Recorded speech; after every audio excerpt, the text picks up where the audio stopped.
Welcome है आप सबका हमारे आज के सेशन में। जानिए किताबें क्या कहती हैं। इसमें हम बात करते हैं बुक समरी के बारे में हिंदी में, कि वो कौन सी एक बुक लेते हैं उसके बारे में बात करते हैं, राइटर ने क्या लिखा है उस बारे में।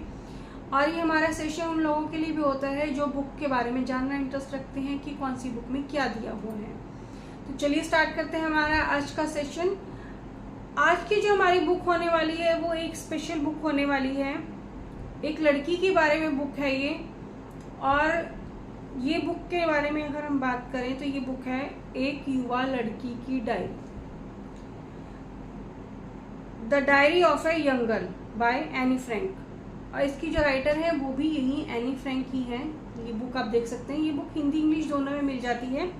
इस बुक की एमआरपी इसके ऊपर ऐसे हिंदी में नहीं लिखी है कितनी है, 200-250 रुपये ही होगी। तो ये बुक जो स्टार्ट होती है ना, ये उस टाइम पे 1944 की स्टार्ट होती है, जिस टाइम पे वर्ल्ड वॉर हुआ था और हिटलर का टाइम था वो। तो ये जो लड़की है एनी फ्रैंक लड़की है, इसमें इसको जब ये 13 साल की थी, ये 1921 में इसका बर्थ हुआ था, जून 1921 में। और जब ये 13 साल की थी तो इसको इसके फादर ने जो है इसको एक डायरी दी। तो इसने 2-3 दिन के बाद उस डायरी के ऊपर लिखना शुरू किया। तो नॉर्मल ये बुक के बारे इसमें डायरी में जो लिखा है उसने वो एक नॉर्मल उस एज के एक बच्चे की जो पूरी फीलिंग्स होती हैं पूरी अच्छे से उसने लिखा है, जो जो चीज़ें उसने फील की, क्योंकि वो अपनी डायरी को ही एक अपना दोस्त फ्रेंड मानती थी।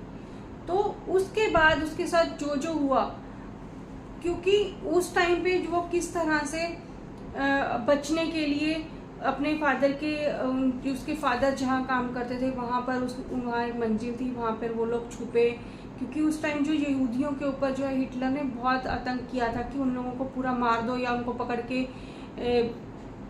गैस चैम्बर में डाल दो या फिर जो सारे काम है उनसे करवाओ। तो उस टाइम पे यहूदियों को बहुत बुरा हाल किया हुआ था। तो उस टाइम पे उसने उस डायरी जो है वो अपने हिसाब से लिखी। बट एक बार उसने सुना कि उसकी रेडियो पे उसने सुना कि वहाँ पर किसी ने कहा कि आप जो भी इस टाइम पे जो डायरी लिख रहे हैं, लेटर लिख रहे हैं, कुछ भी लिख रहे हैं ना, क्योंकि युद्ध का तो टाइम था, तो वो उन्हें संभाल कर रखें, जिससे कि ये बाद में ना वो कोई उनको न्यूज़पेपर में प्रिंट किया जाएगा कि लोगों ने उस टाइम पे क्या क्या फील किया। क्योंकि कोई मिल तो सकता नहीं था उस टाइम पे, तो इतने फ़ोन तो थे नहीं कि वो कोई किसी से कनेक्ट कर सके। तो ये इसने जब डायरी लिखी तो ये उस जगह पर जब ये लोग गए रहने के लिए अपना घर, क्योंकि बहुत अच्छा घर था, अपने घर को ये लोग वहाँ छोड़कर वहाँ रहने के लिए गए।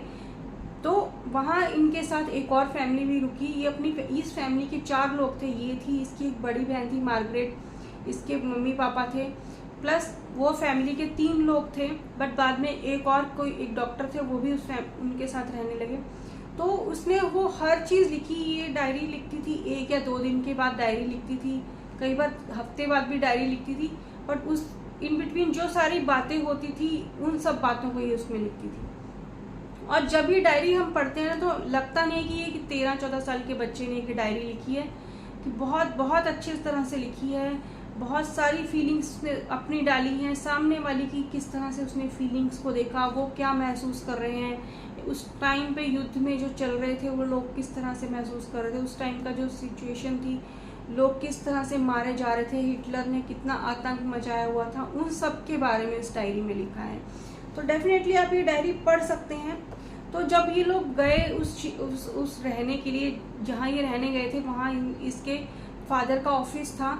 तो ये जून 1944 में 1944 में ये लोग वहाँ गए। वहाँ जब ये लोग रहने गए तो वो एक दरवाज़ा था जिसके पीछे ये लोग रहे, कि लोगों को पता नहीं था कि यहाँ पर कोई फैमिली रह रही है। नीचे ऑफिस होता था, नीचे ऑफिस में काम होता था। वो एक मसालों की एक फैक्ट्री थी, जिससे कि जो वहाँ के ऑफिस में उसके फादर के साथ काम करते थे उन लोगों को पता था कि ये लोग यहाँ रह रहे हैं। तो जब ये लोग वहाँ गए तो इन्होंने वहाँ, क्योंकि इनको मालूम था कि ये लोग वहाँ जाएंगे, तो इन्होंने वहाँ रहने के लिए जाना था, क्योंकि वहाँ लोगों को पकड़ पकड़ कर घर से उनको ढूंढ कर ले जा रहे थे शिविर में डालने के लिए, उनको बंदी बनाने के लिए। तो इनको था कि कुछ टाइम बाद ये जाएंगे, जुलाई में जाना था इन्होंने। बट इसकी बहन को किसी तरह से पता लगा कि उसको बुलाया गया है वहाँ पे, तो ये लोग बड़ी मुश्किल से छुप छुपा कर फैमिली से थोड़ा बहुत सामान लेकर ये वहाँ रहने के लिए चले गए। कुछ सामान इन्होंने वहाँ पहले पहुँचाया था, बट उस टाइम इन्होंने अपना ज़रूरी सामान लिया और ये लोग वहाँ रहने चले गए। तो उसके बारे में वो बोलती है कि मतलब वहाँ जब वो लोग रहने गए तो उस टाइम बहुत सारा ये लोग खाना लेकर गए, खाना ले गए कि वहाँ ये लोग खाएंगे, क्योंकि खुद तो बाहर जा नहीं सकते थे ये। उस टाइम पे ना यहूदियों को एक स्टार मिलता था जो वो अपने यहाँ लगाकर चलते थे कि पता लगे कि ये यहूदी हैं। और उन लोगों को जैसे एक बाइकआउट कर दिया जाता है ना सोसाइटी से, वो किसी ट्रेन में किसी बस में नहीं जा सकते थे, वो किसी उनके लिए जो सामान लेने की दुकानें थी वो अलग थी, वो उन नॉर्मल दुकानों पे नहीं जा सकते थे।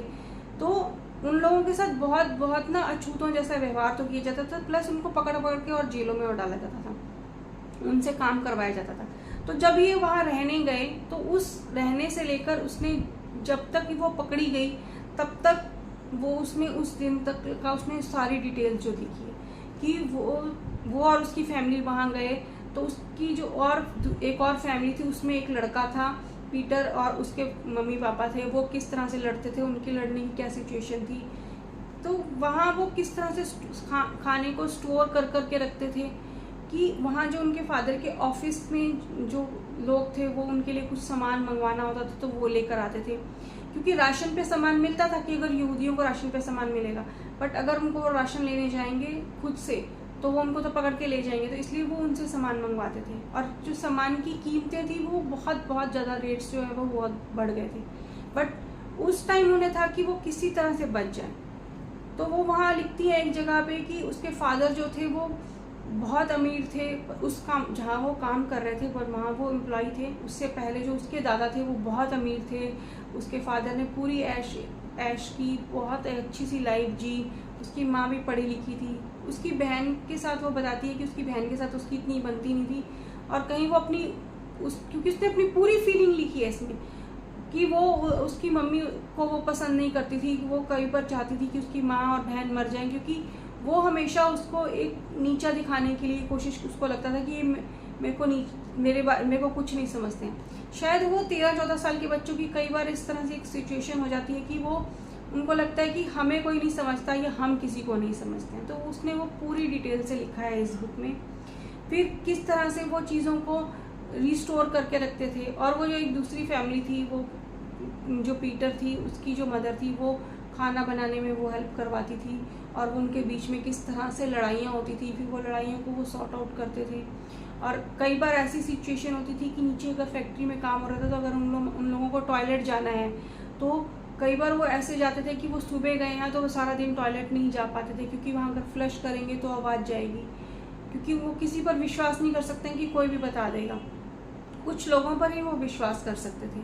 कई बार ऐसी सिचुएशन आती थी कि वो मतलब कई दिन नहाते नहीं थे, नहाने के लिए अगर वो, क्योंकि ना वो पंखे इतने थे, ना एसी थे, ना कूलर थे, उस टाइम कुछ नहीं था, बस वो लोग सोचते थे किसी तरह से हम लोग बस बच जाएं, जी जाएं, ताकि लड़ाई ख़त्म हो तो हम अपने वो जो हमने फील किया है ना वो लोगों को बताएं, क्योंकि सिर्फ जीने के लिए वो जी रहे थे, बचने के लिए जी रहे थे। उस टाइम पे बहुत सारी ऐसी सिचुएशन थी कि खाने के लिए भी वो बहुत कम खाते थे, क्योंकि कम खाएंगे तो कई बार उनको लगता था ज़्यादा खा लिया तो बार बार टॉयलेट जाना पड़ेगा, वो प्रॉब्लम थी। पानी की प्रॉब्लम थी। कई बार 1-2 बार ऐसी सिचुएशन है कि वहाँ पर कोई ना कोई चोरी से आ गया। एक बार एक चोर आया तो बड़ी मुश्किल से उन लोगों ने पता लगवाया, ताले दोबारा लगवाए कि वहाँ पर उन लोगों को कोई पहचान ना ले।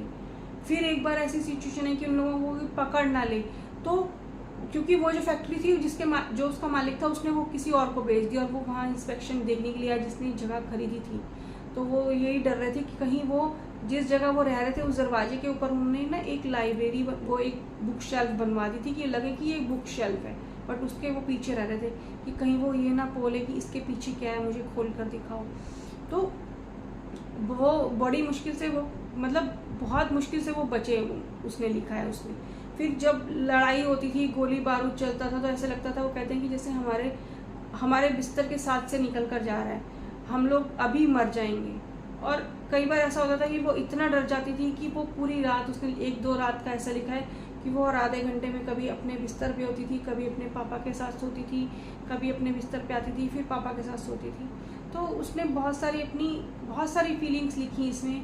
मतलब हर सुबह से शाम तक जो उसके साथ उनकी वो 7 लोगों के बीच में होता था ना, वो चीज़ें लिखी, चाहे वो लड़ाई झगड़ा था, चाहे वो प्यार था, चाहे वो मिलना जुलना था, तो उसने हर चीज़ लिखी। तो उसको ये भी डर था कि कहीं ये डायरी मेरी मम्मी या मेरी बहन पढ़ लेगी तो वो क्या सोचेंगे कि मैं उनके बारे में क्या सोचती हूँ, क्योंकि उसको लगता था उसके पापा ही उसको बहुत प्यार करते हैं और उसके फादर उसको प्यार करते थे।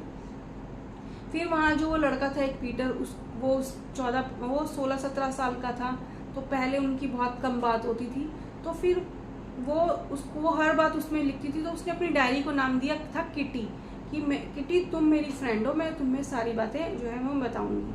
तो फिर वो अपनी जो उसके दिल की बातें होती थी वो उस पीटर को बताने भी लगी।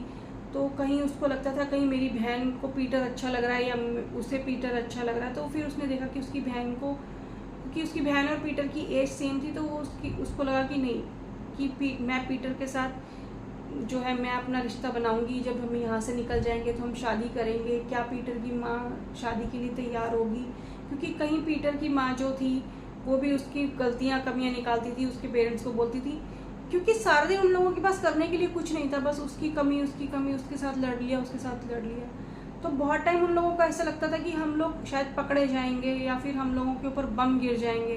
तो कई बार वो बाहर झांक कर देखते थे तो वहाँ उन्हें सिर्फ अपने आसपास काला धुआं दिखता था कि लोग ख़त्म हो रहे हैं, लोगों को पकड़ के ले जा रहे हैं। क्योंकि वहाँ जो दिन में वो सुनते थे, जो वहाँ ब्रॉडकास्ट रेडियो पे होता था कि फलानी जगह पे ये हो गया, वहाँ लोगों को पकड़ के शिविर में डाल रहे हैं, वहाँ इतने लोगों को उन्होंने बंदी बना लिया, इतने लोगों को मार दिया, हिटलर ने अब ये कर दिया। तो वो डरे के मारे तो रहते ही थे। बट लास्ट में उन बहुत सरवाइव करने के बाद 2-2.5 साल वो वहाँ रहे। कि अब आप सोचिए 2.5 साल आप एक ही जगह में, जहाँ आप सोच रहे हैं, तरस रहे हैं कि रोशनी नहीं है। उसको ये भी लगा कि 2.5 साल हम यहाँ रहने के बाद अगर हम बाहर जाएंगे तो क्या हम बाहर जा पाएंगे, कि हमें बाहर जाने से भी डर लगने लगेगा। बट किसी तरह से जुलाई अगस्त का ऐसा ही टाइम था, तो उन लोगों को किसी ने शिकायत कर दी और उन लोगों को पकड़ के ले जाया गया और उन लोगों को अलग अलग शिविर में डाल दिया गया। और उसके बाद उनको जो, क्योंकि उसके में सिर्फ लास्ट में उसके फादर ही बचते हैं जो पता लगाते हैं कि किसके साथ क्या क्या हुआ। तो वो पीटर जो था उसको भी पता लगा किसी तरह से गैस चैम्बर में डाल दिया गया है, और उसकी माँ को भी अलग जगह ले जाया गया था जो वो भी मर गई। और जो उसके ऑफिस में उसके फादर जो उन लोगों की हेल्प कर रहे थे, उन लोगों को भी बहुत टाइम जेल में रखा गया, पर फिर बाद में उन लोगों को किसी तरह से छोड़ दिया गया। तो जब वो जेल में उस जगह रह रहे थे, तो उनके साथ उन्होंने एक डॉक्टर को भी अपने साथ रखा था। तो वो डॉक्टर को भी बाद में वो बीमार हुए, फिर किसी तरह से उनको छोड़ दिया गया। बट वो छोड़ने के बाद वो बीमार होकर तो वो तो मर ही गए। तो फिर लास्ट में जब ये और उसकी बहन को इन्होंने उस जगह रखा जहाँ पर और लोगों को रखा गया था, तो वहाँ इन लोगों को उस टाइम पे बहुत सारी ना महामारियाँ फैली हुई थी, बीमारियाँ फैली हुई थी, इन लोगों को बीमारी लग गई। तो अगस्त में इन लोगों ने पता लगाया किसी तरह से कि अगस्त से लेकर अक्टूबर के बीच में इन लोगों को वहाँ मार दिया गया, बीमार हो गए, वहीं दफना दिया गया। सभी लोगों के बीच में इन सबको दफना दिया गया, जो पता नहीं लगा कि कहाँ दफना दिया गया। और उसके 5-6 महीने बाद वहाँ जिस शिविर में उन लोगों को जिस जगह पे रखा गया था ना, उसको आज़ाद करवा लिया गया। तो जब वो आज़ाद करवा लिए गए, बट तब तक वो लोग मर चुके थे। तो उसमें सिर्फ उसके फादर जो थे मिस्टर ऑटो वही बचे। उनको वो डायरी मिली और उन्होंने उस डायरी को, जिस डायरी की हम बात कर रहे हैं, इस डायरी को प्रिंट करवाया, उसको म्यूज़ियम में रखा, उसको गवर्नमेंट को दिया और लोगों को बताया कि उस टाइम पे जो बहुत सारे लोगों ने तो बहुत सारी यातनाएं झेली, बट जो मिडिल क्लास था, नॉर्मल इंसान था, जो उस लड़की ने इस डायरी में लिखा, इस बुक में लिखा कि उन लोगों के दिल में, दिमाग में, उन लोगों ने मेंटली, फिजिकली कौन कौन सी सिचुएशन को झेला, वो सब उन्होंने प्रिंट करवाया। और सारी इसकी बहुत बेस्ट सेलिंग बुक है। इसकी किताबें जो हैं वो आपको बहुत मिल जाएंगी, जिससे कि पता लगता है कि उस टाइम पे हिटलर ने कितना आतंक मचाया था और लोगों ने किस तरह से सरवाइव किया। तो यहूदियों के साथ उस टाइम पे वो क्या क्या चीज़ें हुई, किस तरह से वो बचकर निकल पाए। तो उसके फादर जो बचने के बाद अपनी बहन के घर गए, तो फिर उन्होंने पूरा टाइम जो है उन्होंने अपनी बेटी की उस डायरी पे लगाया जो उसने लिखी थी।